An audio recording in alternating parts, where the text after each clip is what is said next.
Welcome. Before we settle into this quiet space together, before we unpack the heavy, invisible bags you have been carrying for far too long, I want to ask you for a small favor. If you find peace in these words, if you feel understood in this sanctuary we are building, please take a moment to like this video and subscribe to the channel. It is a simple gesture, but it tells me that you are ready to walk this journey of elevation with me. It helps our message reach other tired souls who are desperately searching for a place to rest. Thank you for being here. Now take a slow, deep breath. Let the tension in your shoulders melt away. Close your eyes if you need to and just listen. You are exhausted, aren't you?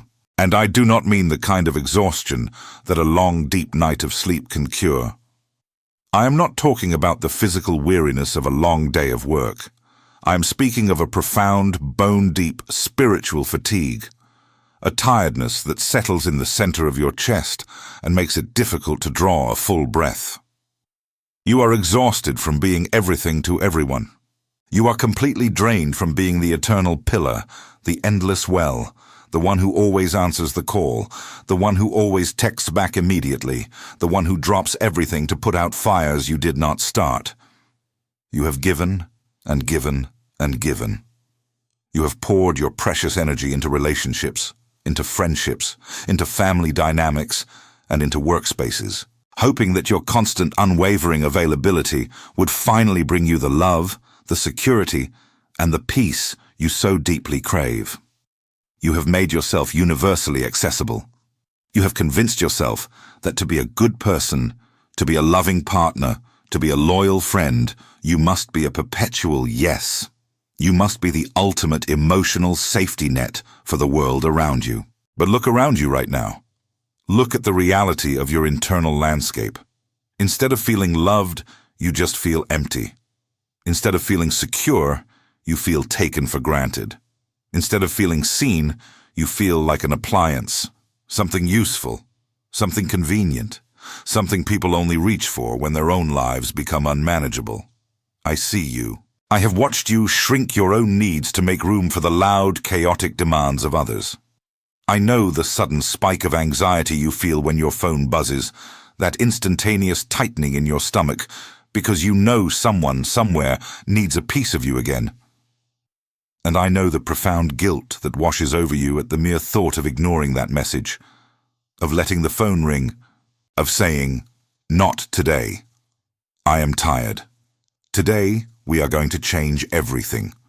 We are going to sit together and talk about the profound, almost miraculous shift that happens when you gently, but firmly, remove your constant availability. We are going to explore the beautiful, disruptive, and incredibly powerful act of finally stopping your automatic reactions and starting the beautiful process of choosing yourself. For so long, you have been operating under a silent contract that you never consciously signed. Somewhere along the line, perhaps very early in your life, you learned that your worth was directly tied to your utility. You learned that if you were helpful, you would not be abandoned. If you were always there, you would be safe. You learned to read the emotional weather of every room you walked into, constantly scanning the faces of others to see what they needed you to be, so that you could quickly mold yourself into that exact shape. You became a chameleon of caretaking. But I am here to tell you, as a friend who loves you deeply, that this excessive availability is not a virtue. It is a prison. You have decorated the cell walls with the concepts of loyalty and self-sacrifice, but it is a cage nonetheless. And the lock is on the inside. When you are always available, you interrupt the natural rhythm of human connection. You suffocate the space between you and others. Think about a beautiful piece of music. The beauty of the melody does not just come from the notes that are played. The true emotion, the profound impact of the song, lives in the silence between the notes, the rests, the pauses, the moments of breathing space. In your life, you have erased all the rests. You are playing a continuous, frantic chord, afraid that if you stop for even a second, the audience will leave. But what happens when you erase the space? you erase the mystery. You erase the respect. When you are always there, hovering, anticipating needs, rushing in to save the day before anyone has even asked for help, you rob people of the opportunity to miss you. You prevent them from experiencing the natural consequence of your absence. Human beings, by our very nature, are quick to take for granted that which is always abundant. Air is vital to our survival, but we rarely thank the room for providing it, because it is always there. You have made yourself like air.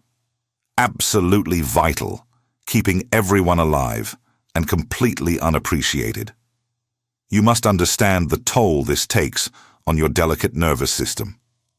Every time you abandon your own peace to rush to someone else's crisis, every time you swallow your own truth to keep the peace, every time you nod and smile when your soul is screaming in protest, you are inflicting a tiny, invisible wound on your own psyche. You are betraying yourself. And your body keeps the score of every single one of those betrayals. The mysterious aches, the chronic tension in your jaw, the sleepless nights where your mind races with conversations you wish you had handled differently, the sudden flashes of unexplainable anger. These are not random occurrences. This is your soul crying out for a boundary. This is your inner self begging you to close the door and let the world wait. I want you to imagine, just for a moment, a different reality. Imagine a life where you are no longer a hostage to the urgency of others. Imagine waking up in the morning and not immediately checking your phone to see whose emotional fires you need to extinguish today. Imagine feeling a request come your way, a demand for your time, your energy, your empathy, and instead of immediately leaping into action, you simply pause. You take a breath. You ask yourself, do I have the capacity for this today? Does this nourish me, or does it drain me? And imagine having the quiet, unshakable courage to say no. Not right now. I am unavailable. The word unavailable is a deeply holy word. It is a sanctuary. It is a fortress you build around your most precious resource, which is your psychic energy. You only have a finite amount of energy to spend each day. When you disperse it indiscriminately, throwing it out to whoever demands it loudest, you have nothing left for your own healing. You have nothing left for your own dreams. You have nothing left for the quiet, still voice inside you that has been whispering your true name, waiting patiently for you to be quiet enough to hear it. When you finally stop being available, I must warn you, the environment around you will change, and it will not be entirely peaceful at first. The people in your life who have grown comfortable feeding off your endless energy will become confused. Some of them will become angry. They will accuse you of changing. They will say you are being cold or selfish or distant. They will push back, testing your new boundaries, trying to find the old, compliant version of you. Do not be afraid of this reaction. This is not a sign that you are doing something wrong. This is the ultimate proof that you are doing something right. Their anger is not about you. It is about their sudden loss of convenience. You have stopped being a blank canvas for their projections. You have stopped playing your assigned role in their drama. By removing your constant availability, you are holding up a mirror to them, forcing them to sit with their own discomfort, their own silence, their own unresolved pain. For years, you have been the medication they used to numb their own lives. And now, the pharmacy is closed. This withdrawal is not an act of cruelty. I want you to hear that very clearly. Choosing yourself is not an act of malice toward the world. It is the ultimate act of preservation. You cannot pour unconditional love from an empty, shattered vessel. If you truly wish to be a source of light in this world, if you truly wish to offer pure, untainted love to others, you must first secure the peace that surpasses all understanding within yourself. You must go up to the mountain alone. You must leave the crowds behind. You must let them wait. Think of the seasons of the earth. The trees do not apologize when they drop their leaves in the autumn. They do not feel guilty for pulling their energy deep into their roots during the dark, cold months of winter. They know that this season of unavailability, This period of quiet retreat is absolutely essential for the explosive growth and the vibrant blossoming of the spring. You are a part of nature, and you are currently violating your own seasons. You are trying to stay in full, radiant, giving summer bloom every single day of the year. It is killing you. It is time to let the leaves fall. It is time to enter your winter. It is time to become quiet, still, and entirely unavailable. As we journey deeper into this conversation, I'm going to hold your hand through the discomfort of this transition. We will explore why you feel so compelled to please, looking at it not as a flaw in your character, but as a tender, innocent attempt to find safety in a world that felt unpredictable. We will look at how your absence is actually the greatest gift you can give to your relationships, allowing desire and respect to breathe again. We will talk about the immense discipline required to hold your ground when the guilt tries to pull you back into your old patterns. But for now, in this very moment, I just want you to grant yourself permission to let go of the rope. You do not have to hold it all together today. You do not have to fix anyone right now. You are allowed to be tired. You are allowed to be silent. You are allowed to be entirely, unapologetically, beautifully unavailable. Let the world spin on its own for a while. It will not collapse without you holding it up, I promise. Step into the quiet with me. Feel the profound relief of taking your armor off and setting it on the floor. You are safe here. You are seen here. And most importantly, you are not required to do anything, be anything, or solve anything in this moment. We are just beginning to scratch the surface of this transformation. The road ahead is paved with a brilliant, quiet power that you have always possessed, but simply forgot how to use. You are about to remember who you were before the world told you who you had to be. You are about to reclaim your territory, and as you do, you will watch in quiet amazement as everything around you begins to change. The noise will fade, the demands will wither, and what will be left standing is the truest, strongest, most elevated version of yourself. Breathe that truth in. Hold it in your chest. And when you are ready, let us take the next step forward together. Let us stay in this quiet space we have just entered. I asked you a moment ago to step into the stillness, to put down the heavy armor of your constant availability, and to simply breathe. But I know what is happening inside you right now. I know that for you, stepping into the quiet does not immediately feel like peace. It feels like danger. I want you to notice the subtle panic that is rising in your chest, even as we speak about this. I want you to feel the tension in your hands, the slight acceleration of your heartbeat, the way your mind is frantically scanning your memory to see if there's an email you forgot to answer, a text you left unread, a person you might be disappointing at this very second. You are sitting here with me, trying to rest, but your nervous system is sounding an alarm. It is screaming at you that if you are not doing something for someone else, you are unsafe. It is telling you that to be unavailable is to be unlovable. And when you feel this profound, gripping anxiety, your first instinct is to judge yourself. You look at your inability to simply say no, your inability to let the phone ring without feeling a wave of guilt, and you call yourself weak. You tell yourself that you lack boundaries. You read books and articles that tell you to just stand up for yourself. And when you find that you cannot, when you find yourself apologizing for simply existing, you feel a deep, private shame. You think this exhaustion, this pathological need to please, is a character flaw. You think it is a failure of your willpower. My dear friend, listen to me very closely right now. I want you to hear this with every fiber of your being. Your inability to be unavailable is not a weakness. It is not a sin. It is not a character flaw. It is a brilliant, beautiful, and deeply innocent survival mechanism. It is a trauma response. To understand why you are so terrified of stepping back, we have to look with immense compassion at where this terror began. We have to travel back to the very foundation of how you learned to survive in this world. Long before you were the exhausted adult carrying the weight of everyone else's emotions, you were a child. And like all children, you arrived in this world with two fundamental, non-negotiable needs. You had a need for authenticity, the need to be exactly who you are, to feel your feelings, to say no, to occupy space. And you had a need for attachment, the need to be loved, to be connected to your caregivers, to be protected, because without them, you would not survive.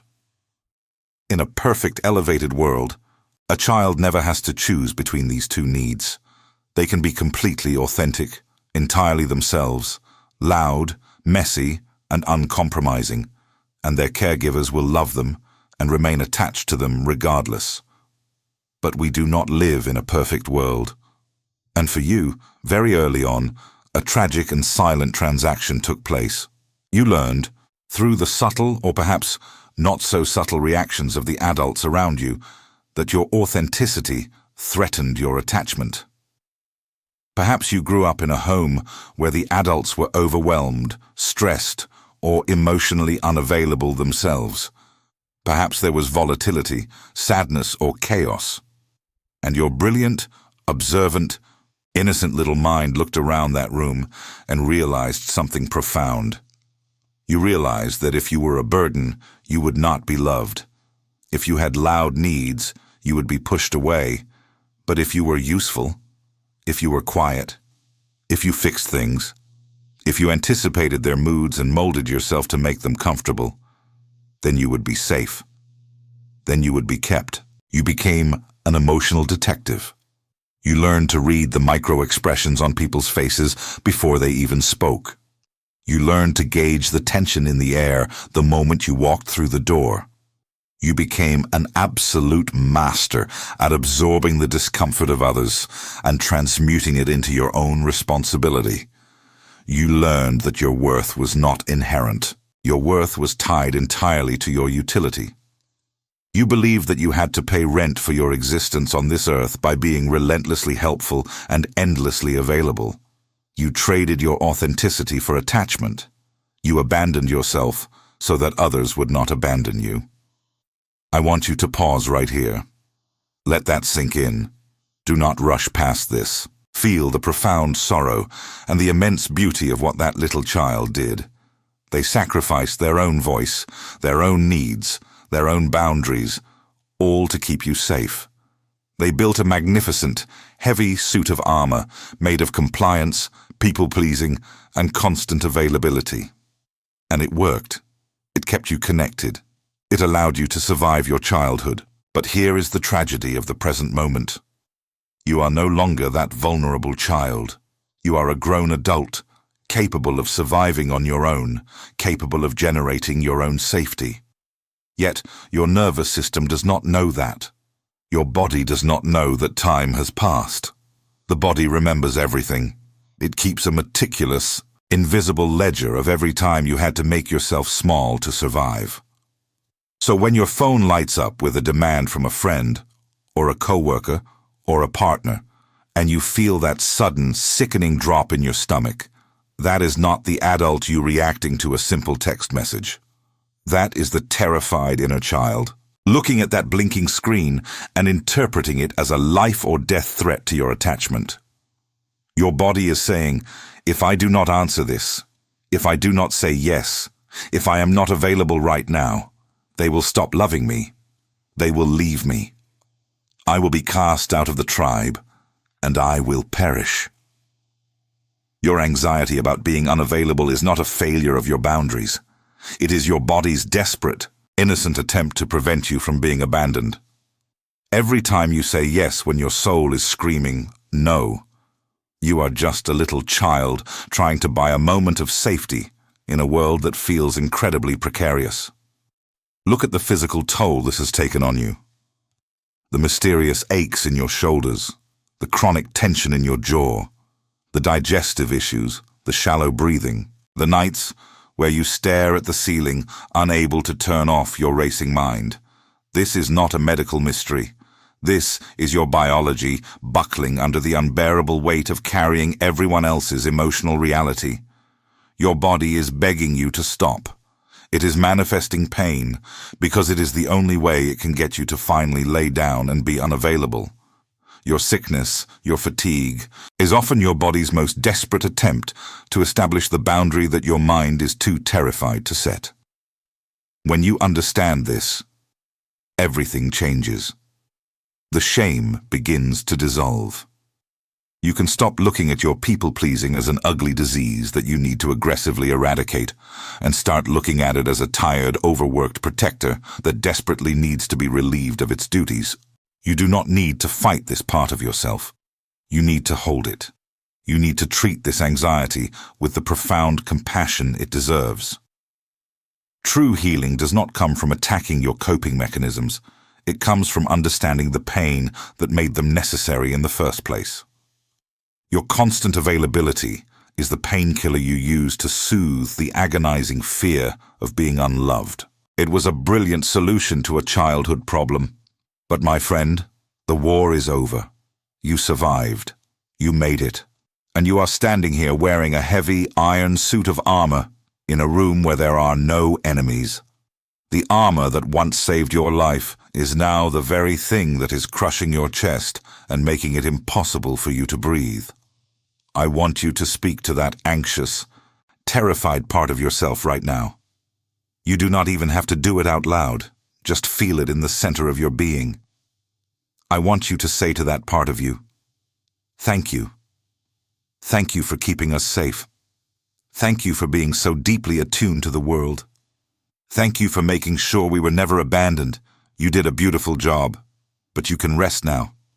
I am the adult now. I am in charge. And I can handle it if someone is disappointed in us." That is the terrifying threshold you must cross. You must learn to tolerate the discomfort of someone else's disappointment. Because the alternative is to spend the rest of your life deeply disappointed in yourself. When you begin to pull back your energy, when you stop responding immediately, when you finally say, "I cannot help you with that today," the people around you will react. They may be frustrated. They may be angry. They may withdraw their affection temporarily. And when they do, your nervous system is going to flare up. It is going to scream that you are losing them and tell you to quickly apologize, quickly fix it, quickly become available again. In that exact moment, you have a choice. You can let the traumatized reflexes of your childhood dictate your actions, and you can rush back in to soothe their anger at the cost of your own peace. Or you can stand absolutely still.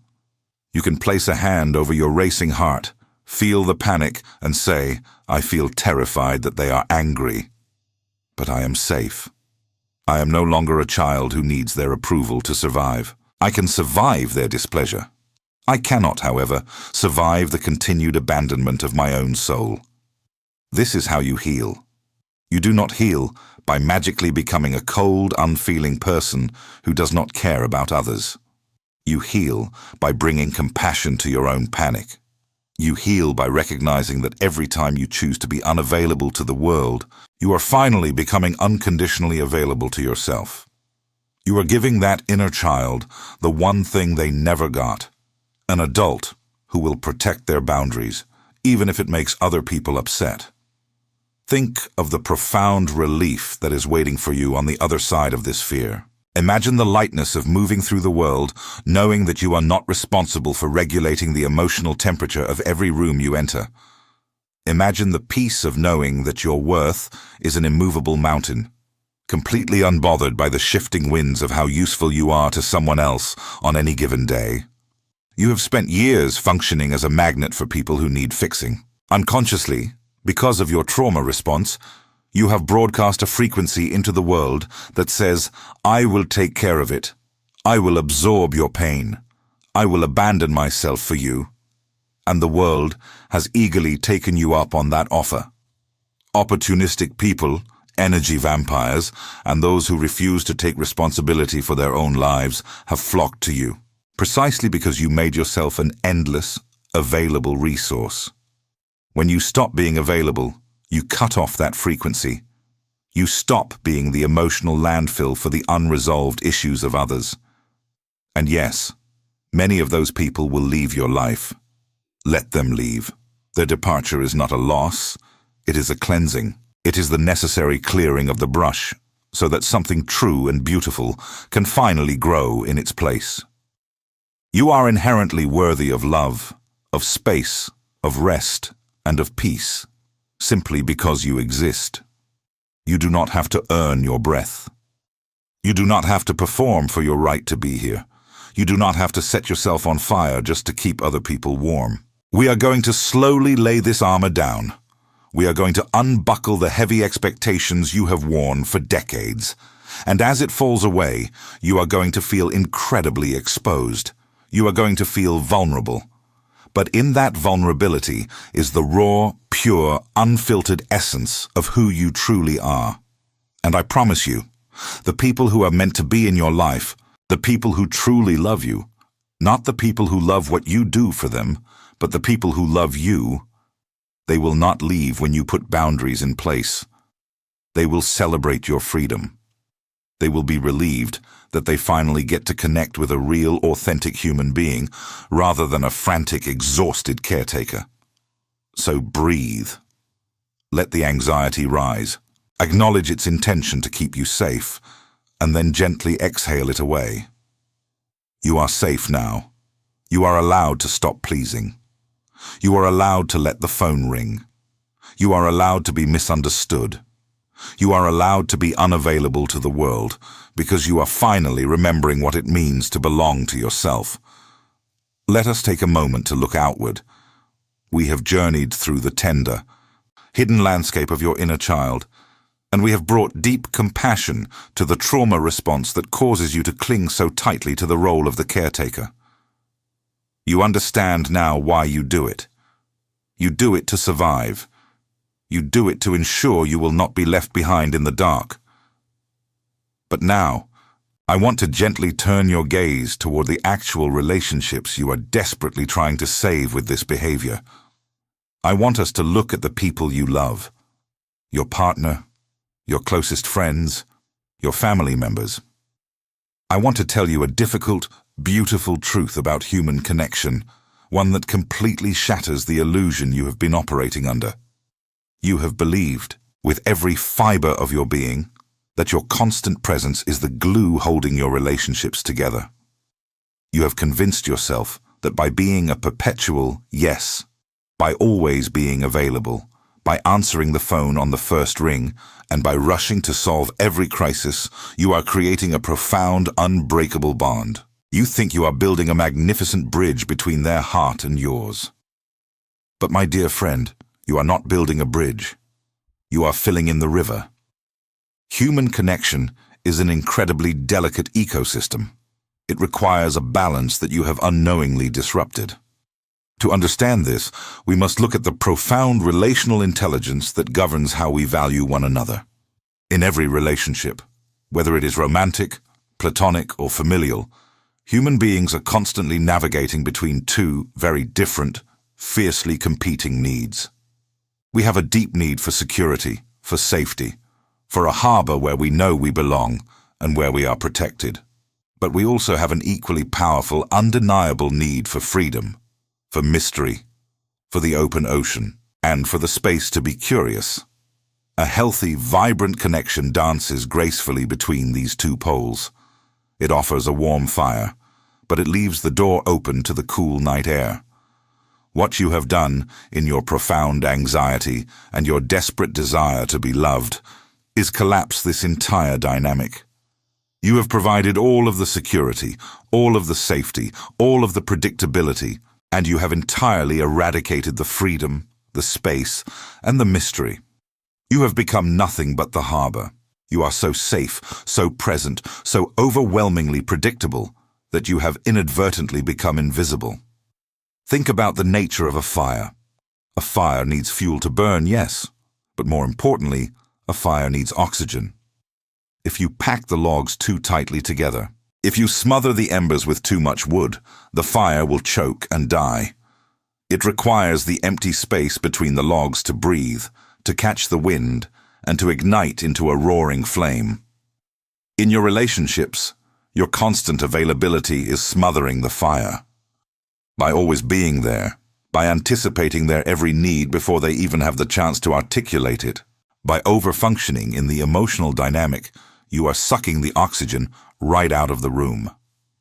You leave no space for the other person to breathe, to wonder, to step forward, or to initiate.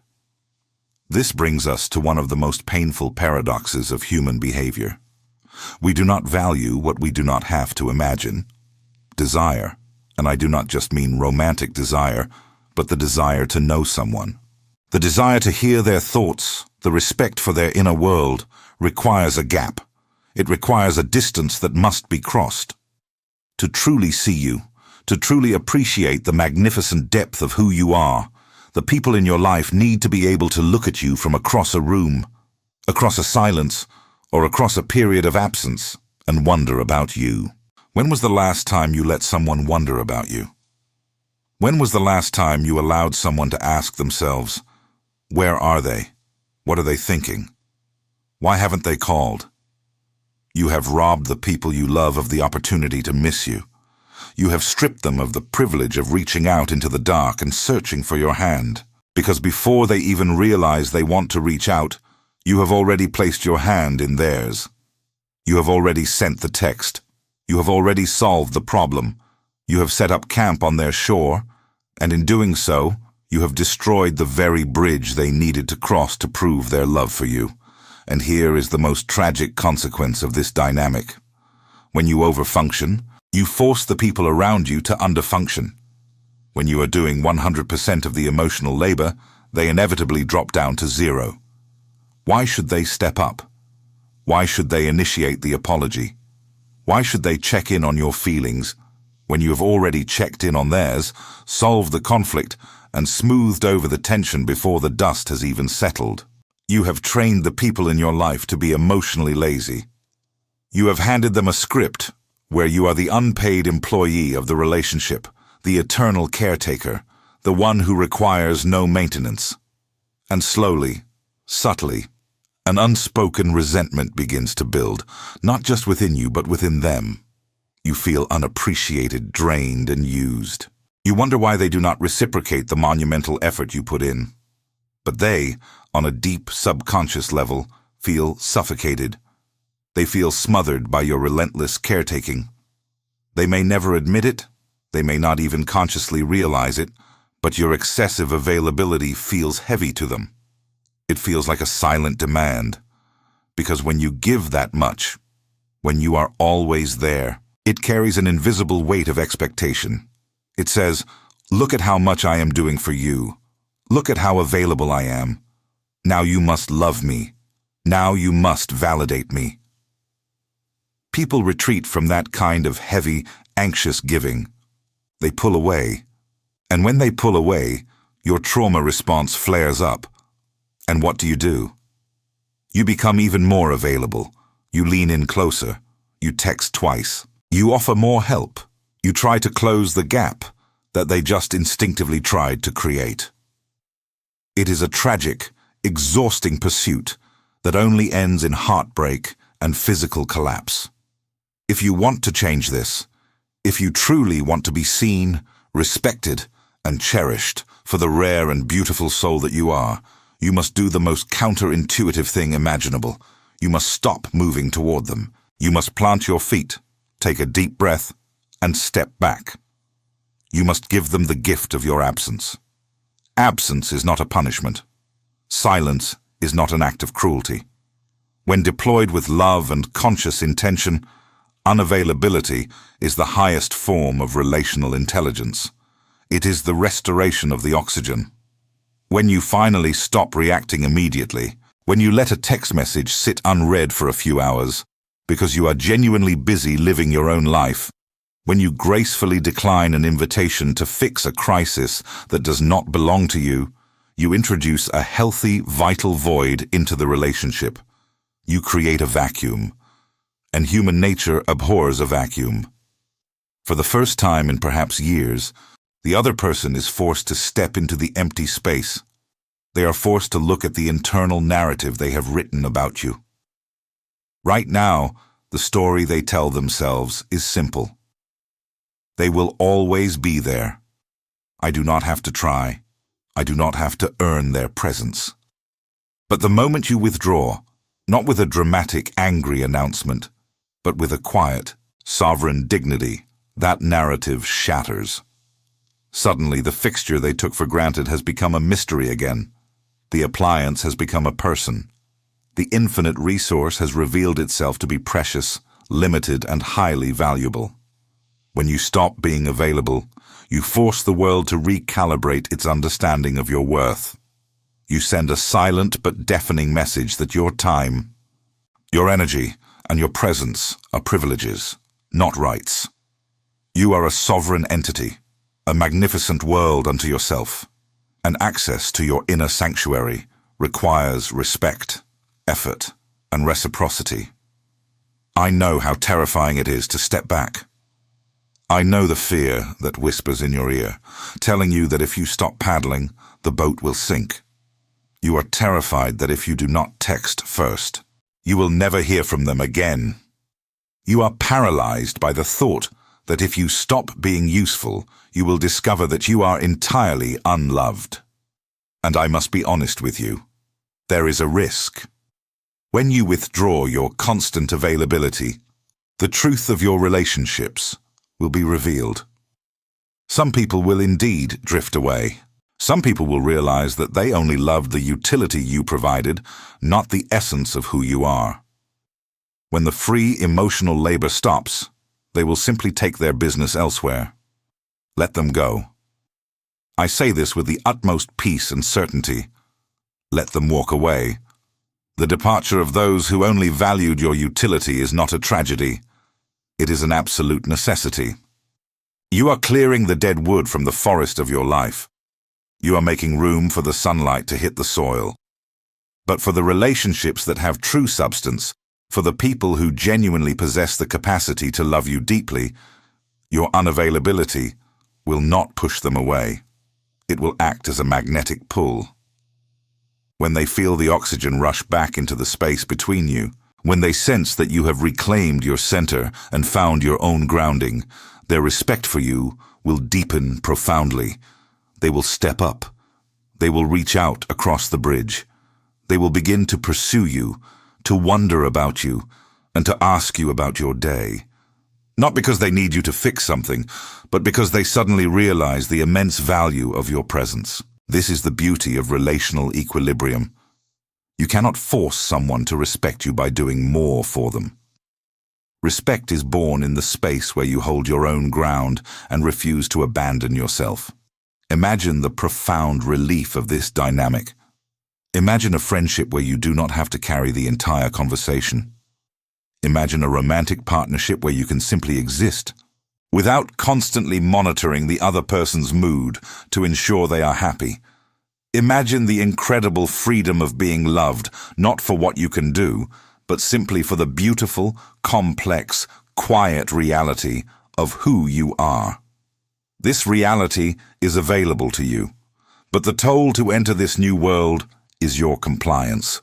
You must leave your constant availability at the door. You must be willing to endure the temporary discomfort of letting people down. You must be willing to let them experience the weight of their own lives without you rushing in to serve as their emotional shock absorber. You are not responsible for regulating the world. You are only responsible for stewarding the precious, sacred life that has been entrusted to you. So, practice the pause. Tomorrow, when the demand comes, do not react. Take a breath. Look at the space between you and the other person and consciously decide to leave it open. Let the fire breathe. Let the silence speak. Let them miss you. Let them wonder. You are a deeply valuable, irreplaceable soul. It is time you allowed the world to recognize it. And the only way they will ever recognize it is if you finally stop standing in front of their eyes and step back into the majestic dignity of your own life. We are changing the rules of the dance, my friend. And as we move forward into understanding the actual psychic energy this takes, you will see just how powerful this quiet withdrawal truly is. Rest here for a moment. You are doing beautiful work. Let us take another step deeper into this sanctuary we are building together. We have looked at your history, and we have looked at the space between you and the people you love. Now, I want to take you inward, into the hidden, silent architecture of your own mind. I want to talk about what is actually happening within you on an invisible level, when you give yourself away so freely. I want you to imagine, for a moment, that your mind, your spirit, and your emotional capacity are not abstract concepts. Imagine them as a tangible, finite resource. Imagine your inner life as a deeply sacred, glowing reservoir of water. This is your psychic energy. It is the vital life force that allows you to think clearly, to feel deeply, to heal from your wounds, to dream, and to build a life of profound meaning. It is your most precious currency. You only wake up with a certain amount of it each day. When you live in a state of constant availability, when you exist as the perpetual emotional caretaker for everyone around you, you are not simply giving them your time, you are bleeding your psychic energy. I want you to really feel the truth of this. Think about the last time you received a text message that carried a heavy emotional demand or a veiled criticism. Think about what happened in the hours that followed. You did not just read the message and move on. You absorbed it. Your heart rate increased. You spent the next 2 hours carrying that person's chaos in your own body. You mentally drafted and redrafted your response 20 times. Desperately trying to find the perfect, polite combination of words that would soothe their anxiety without completely abandoning your own dignity. You ruminated, you worried, you lost your focus on your own work, your own peace, your own present moment. All of that mental spinning, all of that frantic internal negotiation, all of that anxiety, that is your psychic energy hemorrhaging from your reservoir. You are pouring the sacred water of your own life force onto the dry, barren ground of someone else's unmanaged drama. And what happens to you at the end of the day? You are depleted. You are running on empty. You have nothing left for your own joy. You have no energy to invest in your own passions, no energy to sit in stillness and discover who you truly are, no energy to heal the deep, lingering wounds of your own past. You are spiritually bankrupt, not because you are weak, but because you have left the gates to your treasury wide open, allowing anyone to walk in and take whatever they need to survive their own day. You have believed that this makes you a deeply empathetic, loving person. But I must gently correct this illusion. Empathy without boundaries is not love. It is self-destruction. And the people who are constantly taking this energy from you, they are not actually seeing you. This is a painful truth, but it is one that will set you free. The people who demand your constant availability, the people who use you as an emotional emergency button, are rarely relating to the actual, complex, beautiful human being that you are. They are relating to an idea. They are relating to a projection. Because you are always there, because you always nod, always agree, always soothe, and always fix, you have inadvertently made yourself into a blank canvas. And when a human being encounters a blank, compliant canvas, they will inevitably project their own unresolved unconscious material onto it. They project their own desperate need for a savior onto you. They project their need for a compliant servant, a tireless mother, an unfailing hero, or an uncomplaining punching bag. They place a heavy, invisible mask over your face, a mask that represents whatever psychological function they are currently incapable of performing for themselves. And because you are terrified of losing their attachment, as we discussed earlier, you quietly accept the mask. You wear it. You play the role. You become the incredibly helpful, selfless character in the movie of their life. But wearing someone else's mask is the most exhausting labor in the world. It requires you to continuously suppress your own authentic voice. It requires you to swallow your own anger, your own exhaustion, your own perfectly valid desire to simply be left alone. Every time you smile when you want to scream, every time you say, "I am fine, how can I help?" when you are actually falling apart. You are alienating yourself from your own soul. You are abandoning your true self to keep the projection intact. This is why, when you finally decide to stop being available, the reaction from these people can be so intense, so disproportionate, and so shockingly cruel. When you say, "No, I cannot do that today." When you say, "I am taking a step back." When you let the phone ring and choose to sit in your living room and read a book instead of rushing to their side, you are not just setting a boundary. You are ripping the canvas away. You are shattering the mirror. And when you remove the canvas, where does the projection go? It bounces back. It returns immediately to the sender. Suddenly, without your constant, soothing presence to absorb their chaos, they are forced to stand in the quiet and look at their own lives. They are forced to confront their own inability to self-soothe. They are forced to feel their own anxiety, their own incompetence, their own unresolved pain. You have taken away their favorite coping mechanism, you. And the human ego absolutely despises being stripped of its coping mechanisms. Because they do not want to look at their own darkness, they will hurl it at you. This is the moment they will project their shadow onto you. The shadow is all the repressed, unacknowledged, and unhealed parts of a person's psyche. When they realize you will no longer play the role of the endless giver, their shadow will lash out. They will accuse you of the very things they are guilty of. They will call you selfish. They will call you arrogant. They will say you have become cold, unfeeling, and heartless. They will say, "I do not even know who you are anymore." I want you to prepare yourself for this moment. When it happens, when the accusations come and the guilt tries to wrap its cold hands around your throat, I want you to stand perfectly still. I want you to look at their anger, look at their accusations of selfishness, and recognize them for what they truly are. It is an illusion. Their anger is not a reflection of your failure. It is a confession of their dependence. When someone calls you selfish for finally prioritizing your own well-being over their convenience, they are not describing you. They are describing their own deep, unrecognized selfishness that believed they had an absolute right to consume your life force without consequence. They are angry because the free emotional labor has ended. They are angry because they now have to take responsibility for their own emotional regulation. Do not absorb their shadow. Do not pick up the guilt they are throwing at your feet. Let it lay there on the floor between you. You do not have to defend yourself. You do not have to write a 3-page letter explaining why you are setting a boundary. You do not have to justify your exhaustion to someone who has been happily contributing to it for years. True sovereignty requires no defense. Your silence in the face of their projection is your absolute power.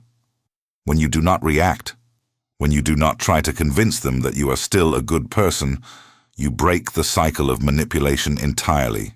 You simply let them be angry. You let them misunderstand you. You let them believe whatever narrative they need to believe to protect their own fragile ego. You surrender the need to control their perception of you. This is where the profound, beautiful work of individuation begins.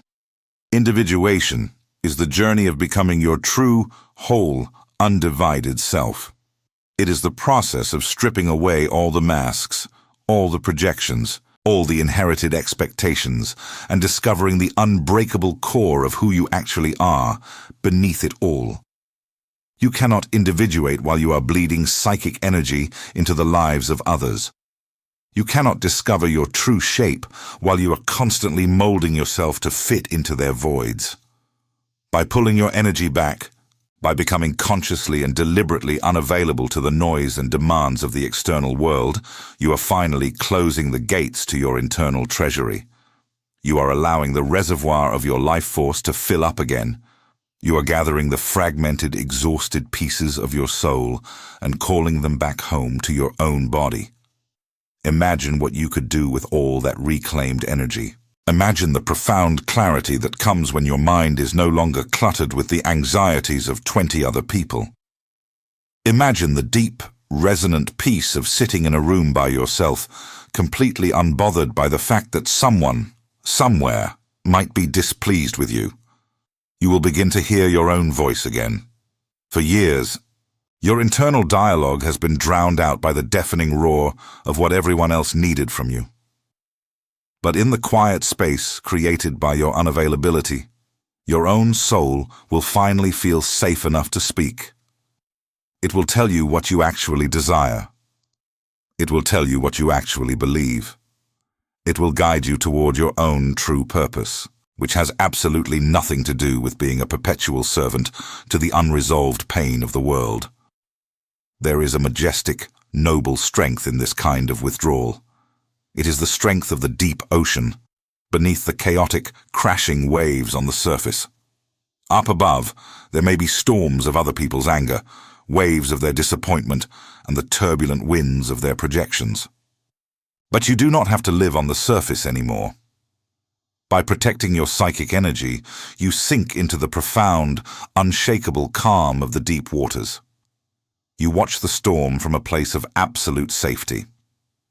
This journey of individuation, this path of reclaiming your energy, requires you to become comfortable with being the villain in someone else's story. If someone's story requires you to be exhausted, compliant, and constantly available in order for you to be the good guy, then it is a story you must bravely exit. Embrace the misunderstanding. Let them think you have grown distant. Let them whisper that you have changed. You have changed.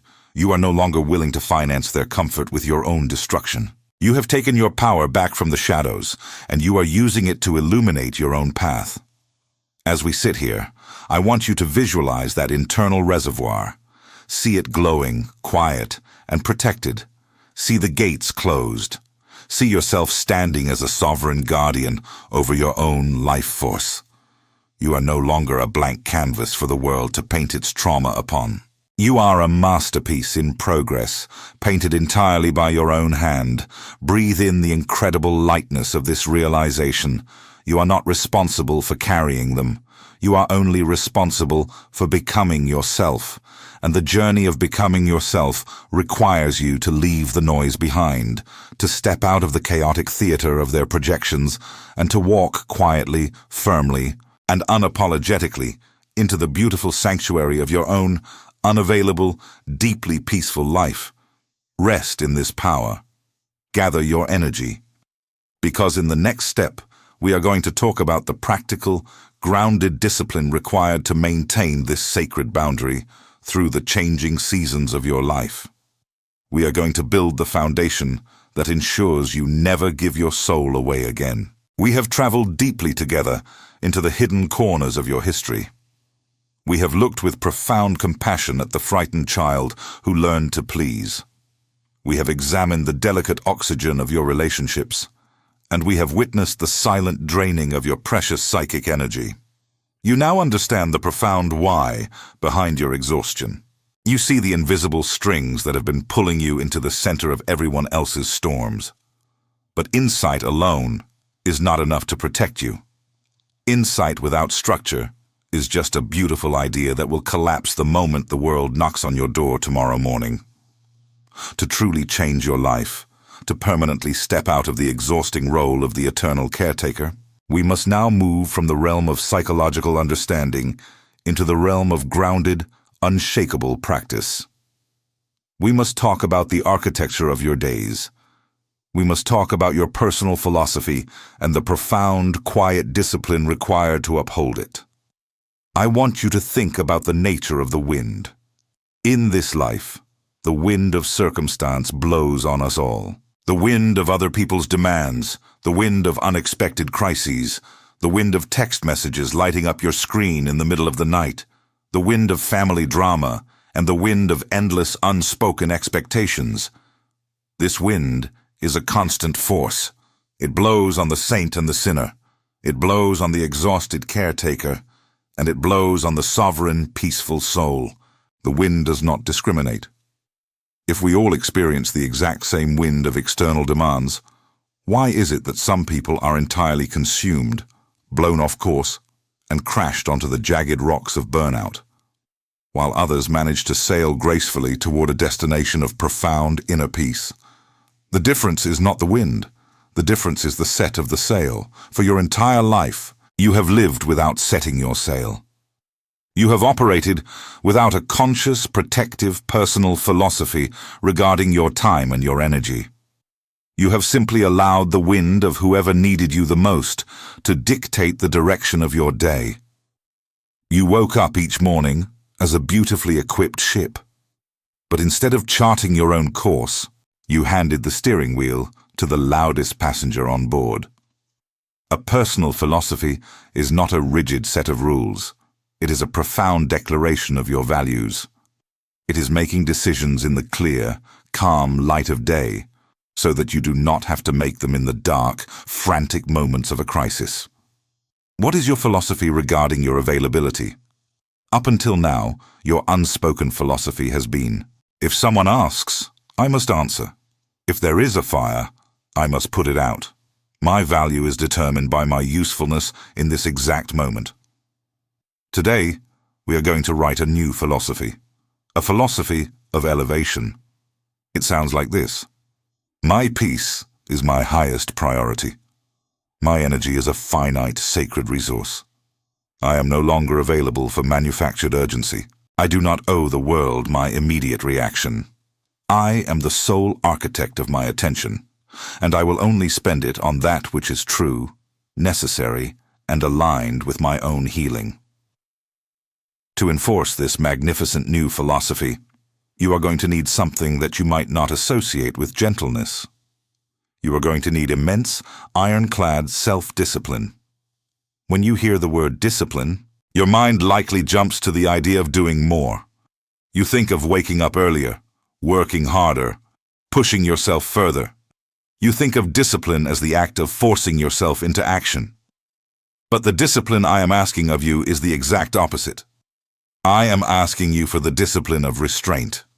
I am asking you for the profound, excruciating discipline of doing absolutely nothing.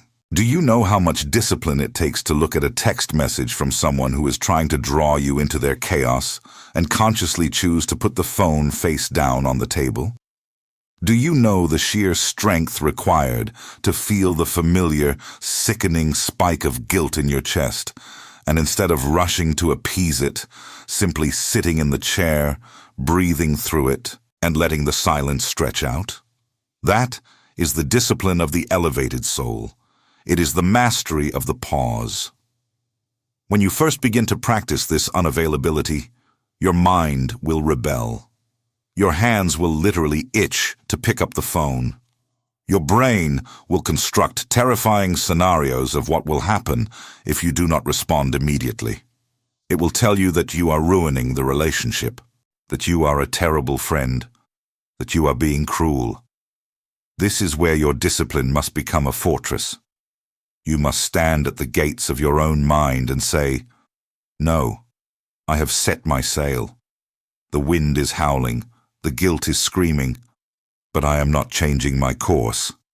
I am staying right here. Part of this discipline involves eradicating the frantic, breathless apologies you use to soften your boundaries. When you finally muster the courage to say no, what do you usually do? You wrap it in 1,000 words of justification. You say, I am so sorry. I would love to help, but I have this thing, and I am just so overwhelmed. Please don't be mad at me. Maybe I can do it tomorrow. Every time you over-explain your unavailability, you are bleeding power. You are subtly asking for the other person's permission to have a boundary. You are presenting your need for rest to them, like a lawyer presenting a case to a judge, hoping they will grant you a pardon. Discipline means removing the defense. Discipline means understanding that no is a complete sentence. Discipline is learning to say, I am not available for this today, and then closing your mouth. No elaborate excuses, no groveling. Just the quiet, sovereign truth of your limit. If they are disappointed, that is their emotional reality to manage. It is not your job to manage their disappointment at the expense of your own peace. To help you anchor this discipline, I want you to look at the undeniable wisdom of the natural world. Think of the profound framework of the seasons. In nature, nothing blooms all year round.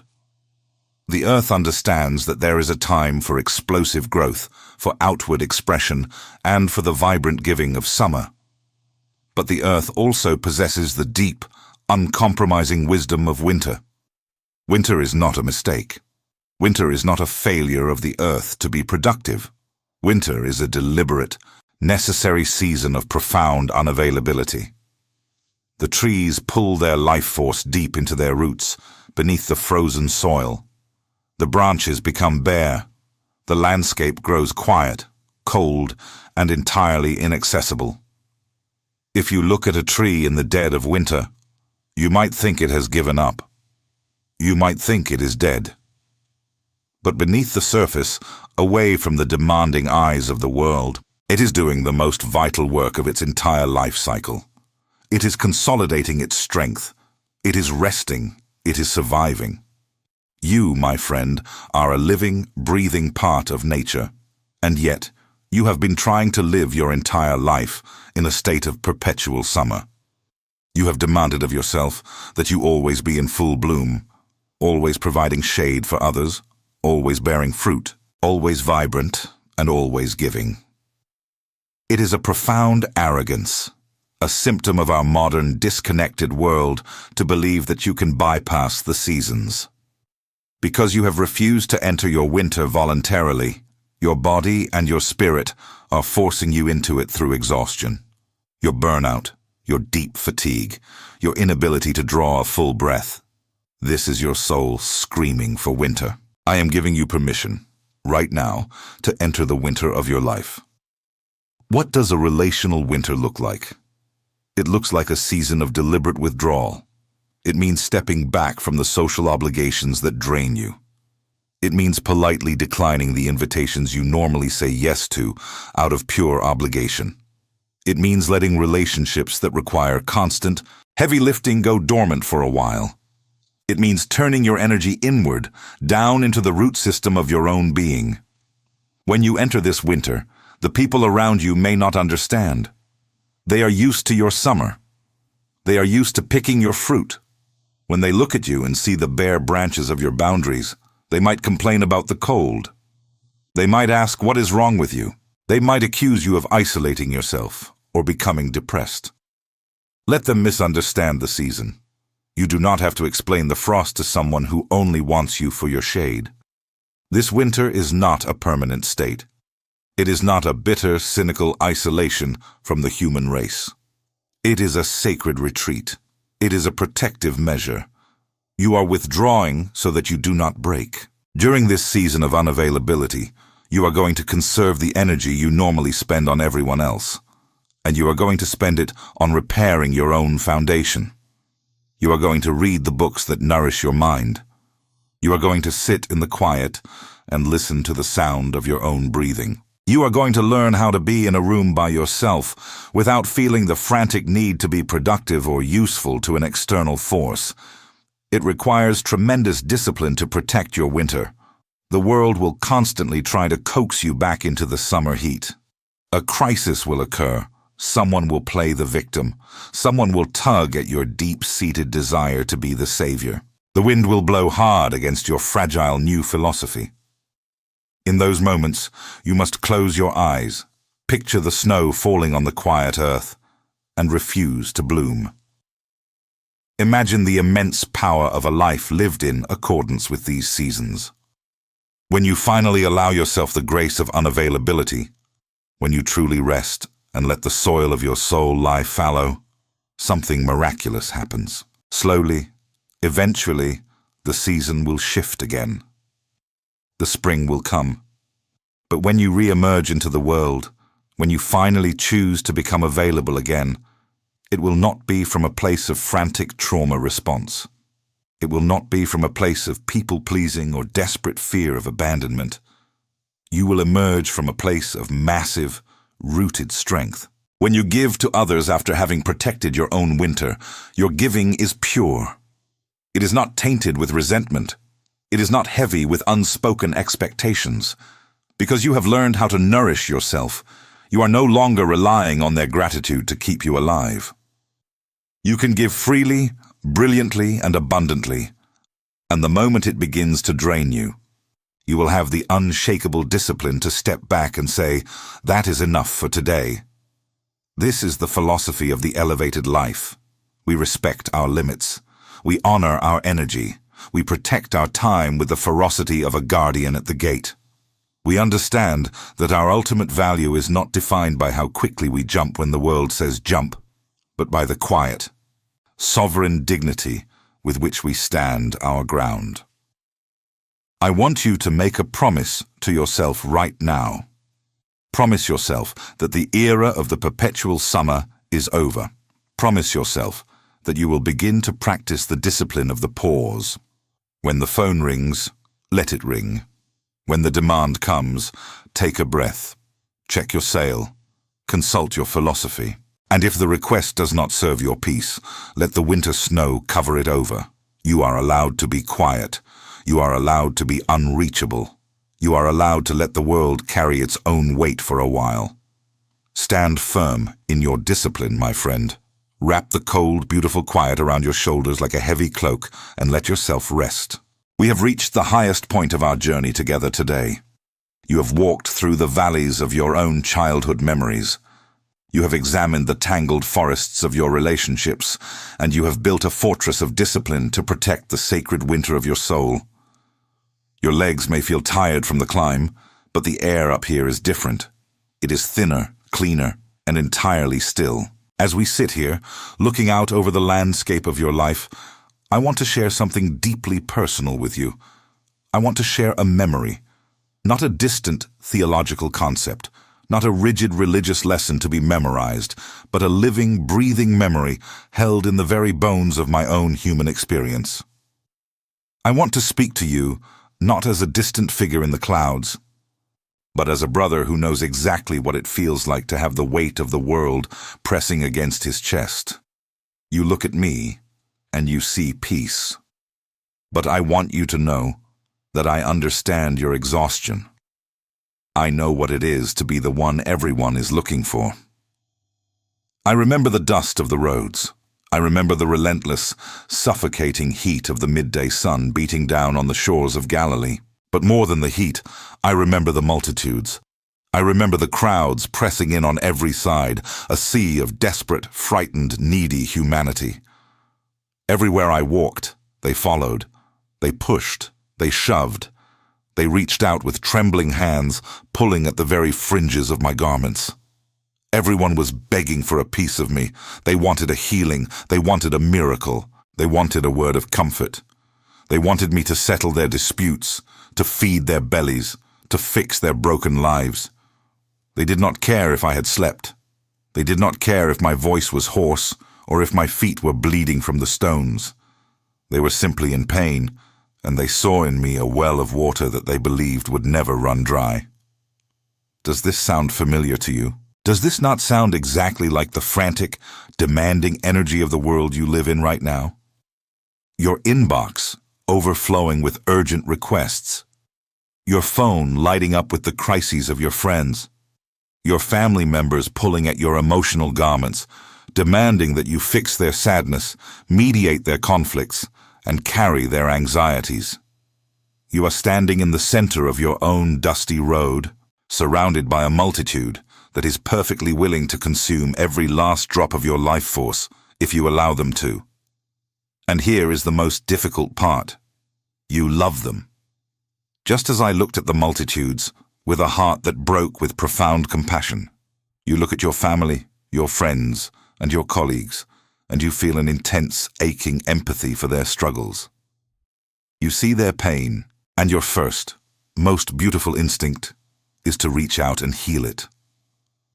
But my dear friend, listen to what I did when the crowd was at its largest. Listen to what I did when the cries for help were at their most deafening, when there were still sick people waiting, still hungry people crying, still broken hearts demanding my attention. I stopped. I turned my back on the multitude. I slipped away.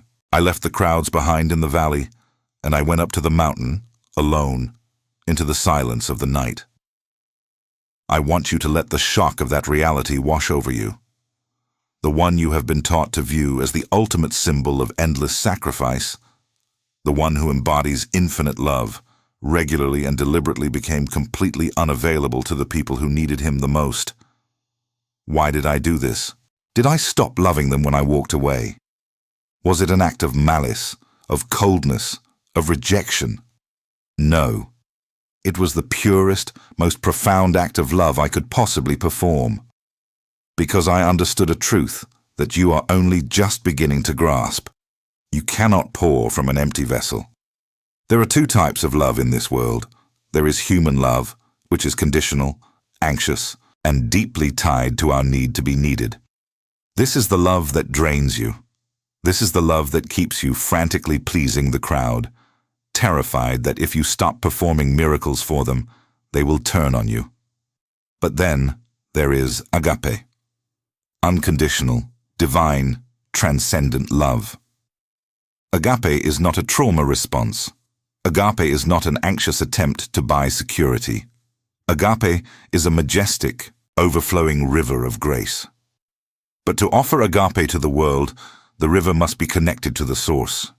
When you stay in the valley too long, when you allow the multitude to drain you day after day without ever retreating, your love begins to sour.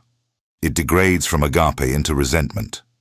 You start helping people not out of a pure, overflowing joy, but out of a heavy, bitter obligation. You smile with your mouth, but inside, your spirit is gritting its teeth. You become an empty cup, scraping the bottom of your own soul, trying to offer dust to people who are dying of thirst. I went to the mountain because I knew that if I allowed the crowd to completely consume my humanity, I would have nothing divine left to offer them. I had to withdraw to remember who I was. I had to step into the absolute silence of the high places to reconnect with the eternal source of all peace.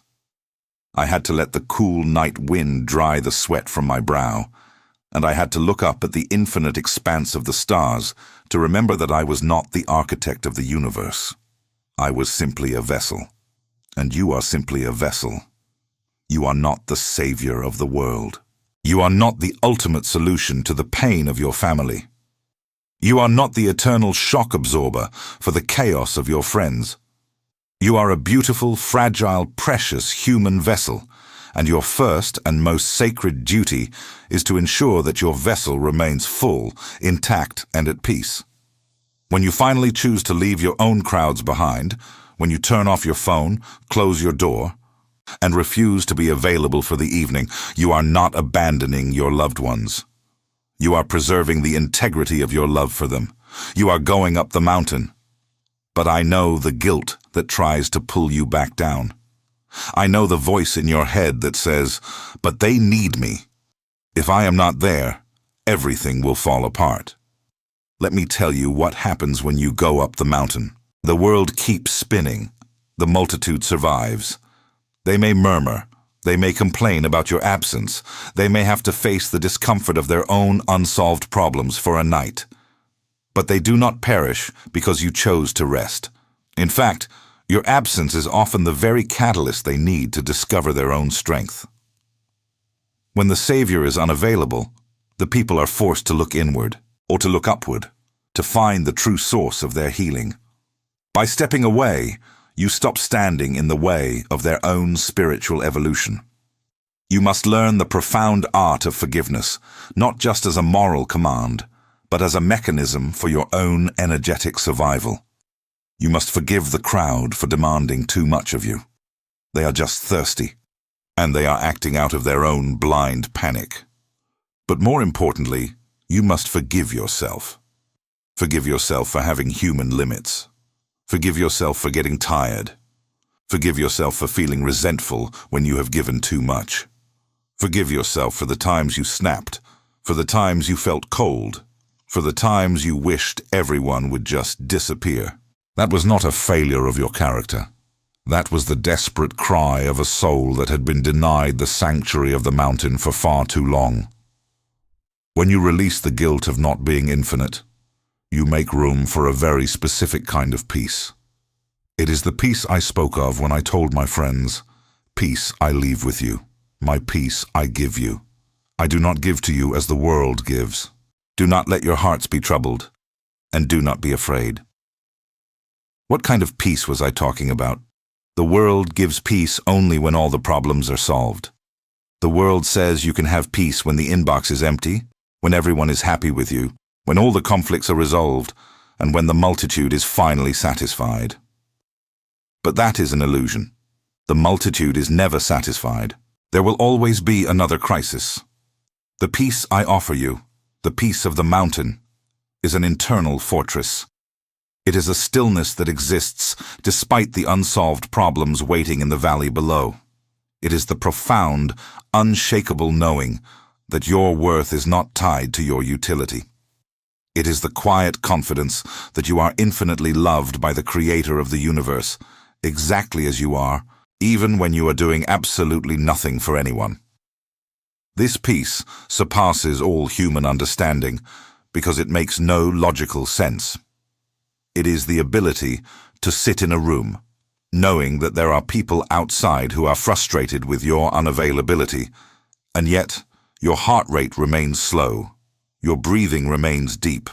You feel no desperate urge to rush out and fix their perception of you. You are anchored in the deep, silent waters of agape. I am inviting you to come up the mountain with me. Right now, in this very moment. Leave the dust of the road behind you. Take off the heavy garments of expectation that everyone has draped over your shoulders. Let them fall to the ground. Close your eyes and feel the cool night air of this elevated space. Listen to the absolute silence. In this silence, there are no demands. There is no one asking you to be anything other than what you are. There is no performance required here. You do not have to be the strong one. You do not have to be the wise one. You do not have to be the caretaker. You are allowed to just be a tired human being, resting in the presence of an eternal love that requires absolutely nothing of you. When you begin to make this withdrawal a daily practice, your entire life will transform. Yes, you will eventually have to walk back down the mountain. You will have to return to your job, your family, and your responsibilities. But you will not return as a frantic, anxious, depleted caretaker. You will return as a grounded, sovereign presence. When you speak, your words will carry the weight of true wisdom because they were forged in the silence. When you help someone, your help will be incredibly potent because it is coming from a place of overflowing abundance, not a place of resentful obligation. People will feel the difference in your energy. They will no longer see you as a convenient appliance to be used.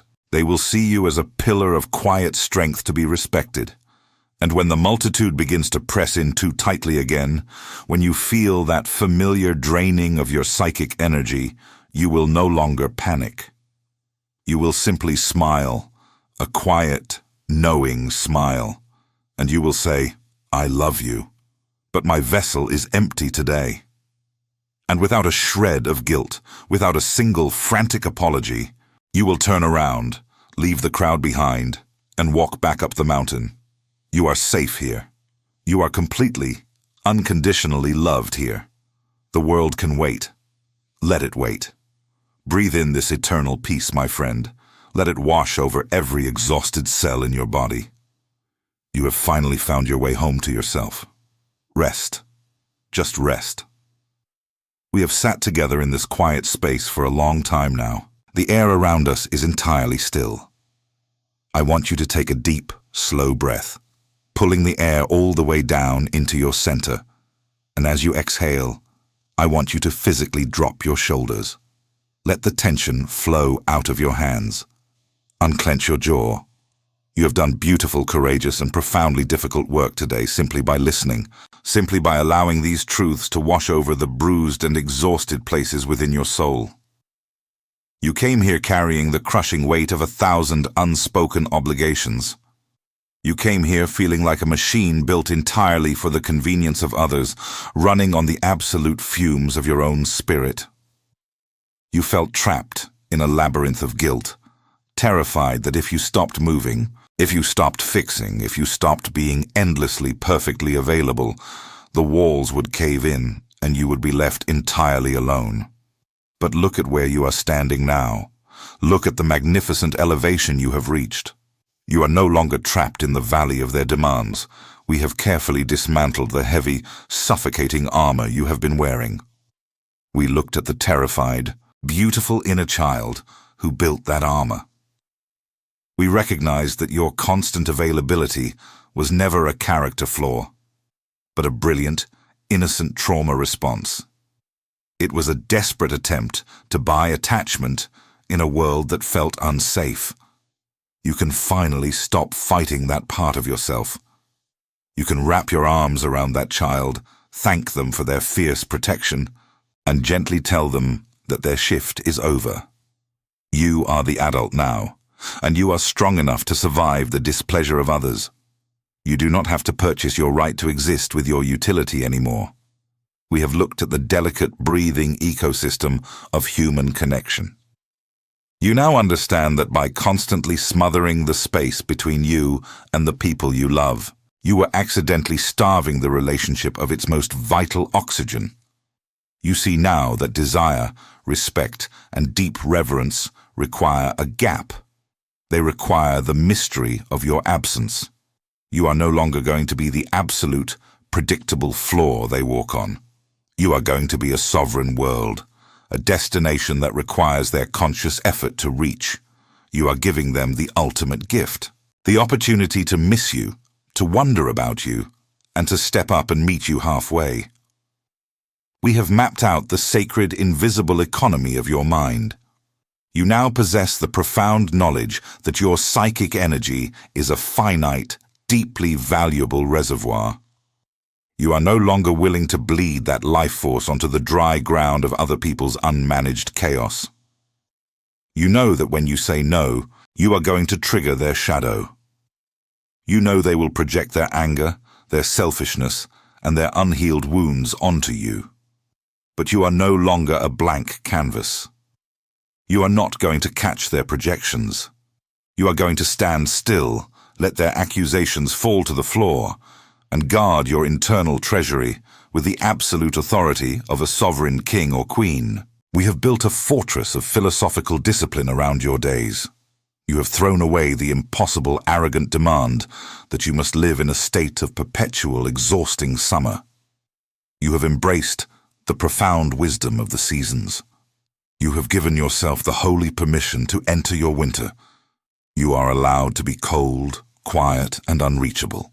You are allowed to pull your roots deep into the earth and rest.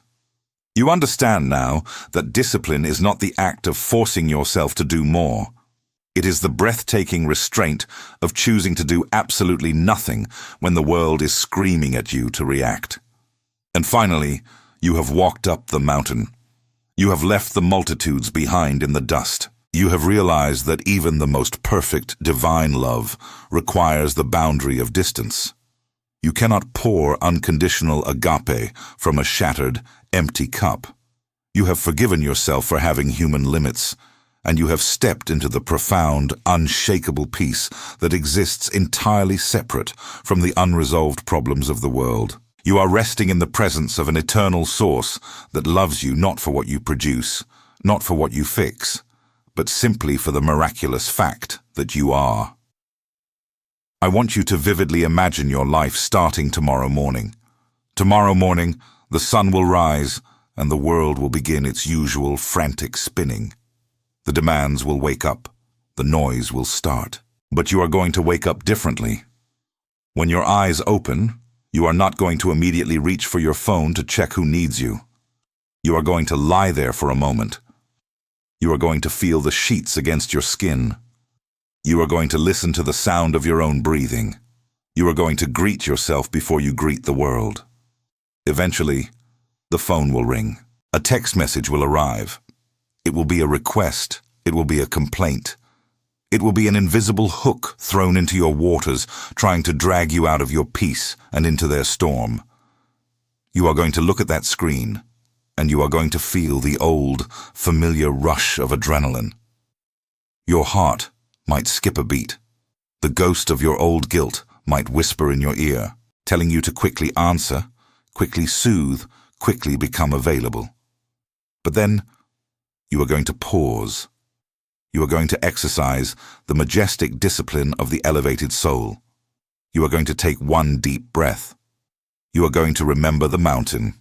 You are going to remember the winter. You are going to look at that demand, and you are going to realize with absolute, crystalline clarity that it is not your emergency. You will put the phone face down on the table, and you will walk away. You will go to the kitchen and pour yourself a cup of coffee. You will look out the window. You will feel a wave of panic rise in your chest. The fear that they are angry, the fear that you are failing them. But you are not going to run from the panic. You are going to stand in your kitchen, put your hand over your heart, and say to yourself, I am safe. They are allowed to be disappointed. I am allowed to be unavailable. My peace is my highest priority. And then a miracle will happen. The panic will peak, and then it will begin to recede. The wave will crash and roll back into the ocean. And in its place, a profound, exquisite lightness will wash over you. It is the lightness of a prisoner who has just realized the cell door was never locked. It is the lightness of putting down 100-pound weight you have been carrying on your back for 20 years. You will suddenly realize that the world did not end because you took an hour for yourself. The sky did not fall, the multitude did not perish. They simply had to figure it out on their own. And you survived their displeasure. As the days turn into weeks, this practice will become your second nature. The people who only loved your utility will quietly fade into the background, and you will let them go with a gentle, forgiving exhale. The people who truly love you will adapt. They will step up. They will begin to treat you with a new, profound reverence, because they will sense that you are no longer a frantic caretaker, but a deeply grounded, powerful presence. You will suddenly find that you have hours of reclaimed time. You will have energy you forgot you possessed. You will start reading again. You will start dreaming again.